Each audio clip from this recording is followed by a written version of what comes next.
warahmatullahi wabarakatuh. Baiklah, saya Cindy Wulandari akan mempresentasikan PPT saya yang berjudul Pendekatan Intervensi Struktural dan Kultural dalam Pengembangan Organisasi. Pengertian intervensi. Beberapa pengertian intervensi dalam Istiandah 2007. Yang pertama, Werner W. Barth. Intervensi sebagian suatu kegiatan perbaikan dan perencanaan dalam proses pengembangan organisasi.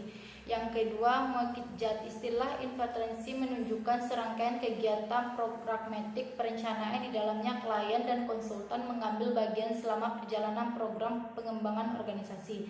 Kegiatan-kegiatan tersebut dimaksud dalam rangka penataan dan perbaikan kembali fungsi organisasi dalam memberikan kesempatan kepada anggota organisasi untuk bekerja dalam tim ataupun mereka pengelola suatu tim serta pemelihara stable organisasi agar tetap dapat berjalan dengan baik sesuai dengan tujuan organisasi.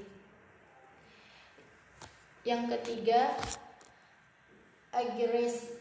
Intervensi adalah merupakan kegiatan yang mencoba masuk ke dalam suatu sistem data hubungan yang sedang berjalan, hadir berapa di antara orang-orang, kelompok ataupun objek dengan tujuan untuk membantu mereka. Yang kedua, suatu intervensi dapat dikaitkan efektif apabila terdapat informasi yang benar dan bermanfaat, bukan karangan klien atau konsultan, tetapi benar terjadi dan berlaku secara nyata dalam organisasi. Kebebasan memilih atau yang mempunyai kewenangan perbuatan keputusan adalah terletak pada posisi klien, dan keterkaitan di dalam klien mempunyai tanggung jawab untuk ketetapan terkaitan pada pelaksanaan dan perencanaan atau keputusan yang telah dibuat. Intervensi dalam pengembangan organisasi. Intervensi berarti keikutsertaan klien dan konsultan bersama-sama perencanaan proses perbaikan berdasarkan atas masalah yang dijumpai dalam proses diagnosa. Intervensi merupakan satu kegiatan perbaikan yang tercanang dalam proses pembinaan organisasi. Pendekatan intervensi dalam pengembangan organisasi, yaitu intervensi struktur berfokus pada tingkat organisasinya. Yang kedua, intervensi teknika berfokus pada tingkat pekerjaannya. Yang ketiga, intervensi berfokus pada manusia.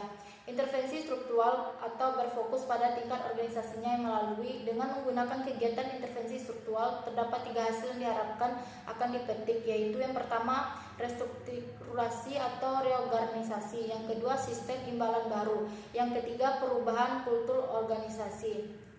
Intervensi teknikal berfokus pada tingkat pekerjaannya. Melalui penggunaan intervensi ini ialah berluas pekerjaan secara faktual, teknik pencapaiannya. Yang pertama, pembangunan tugas agar pelaksanaan yang tadinya berbagi-bagi menyatu di tangan orang. Yang kedua, penciptaan satuan kerja yang bersifat alamiah, yang berarti bahwa aneka ragam pekerjaan seseorang karyawan terwujud menjadi suatu yang dapat diidentifikasikan serta merupakan suatu yang bermakna. Yang ketiga, penciptaan hubungan kerja dengan kliennya. Yang keempat, pengembangan pekerjaan secara vertikal, perangkat dari pandangan bahwa para karyawan adalah orang yang sudah matang dan dewasa, baik dalam arti keterampilan, pengetahuan, sikap maupun motivasi mereka pada umumnya. Yang kelima, pembukaan saluran umpan balik akan memungkinkan seseorang karyawan mengetahui bagaimana pendapat orang lain terhadap kinerjanya. Intervensi berfokus pada manusia.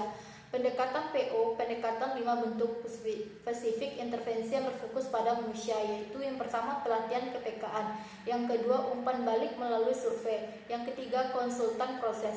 Yang keempat, pembinaan tim. Dan yang kelima, pembinaan kerjasama antar kelompok. Intervensi PO dilakukan setelah perkonsultanan melakukan diagnosa.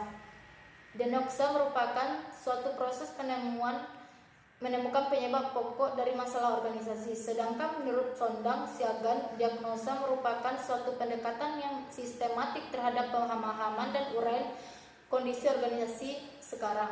Proses diagnosa meliputi yang pertama, mengumpulkan informasi atau data. Yang kedua, menganalisa informasi. Yang ketiga, membantu kesimpulan untuk melakukan perubahan atau penyempurnaan.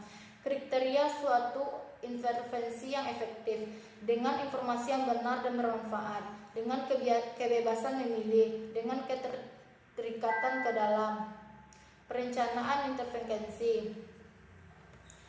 Kesiapan klien untuk melakukan perubahan bisa dilihat ketika pengumpulan data, waktu wawancara, ataupun ketika mengisi daftar pertanyaan dalam kuesioner. Kita bisa menanggap gejala kesiapan ini.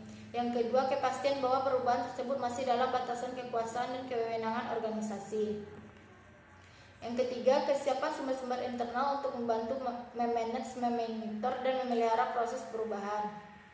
Dalam praktek pembinaan organisasi pada tahap perencanaan, intervensi tugas konsultan antara lain yaitu menguji kesiapan klien, meyakinkan bahwa perubahan itu tetap bersumber pada kekuasaan organisasi, membantu mengatur sumber-sumber internal untuk mendukung dan memelihara perubahan. Terima kasih. Sekian video dari saya. Assalamualaikum warahmatullahi wabarakatuh.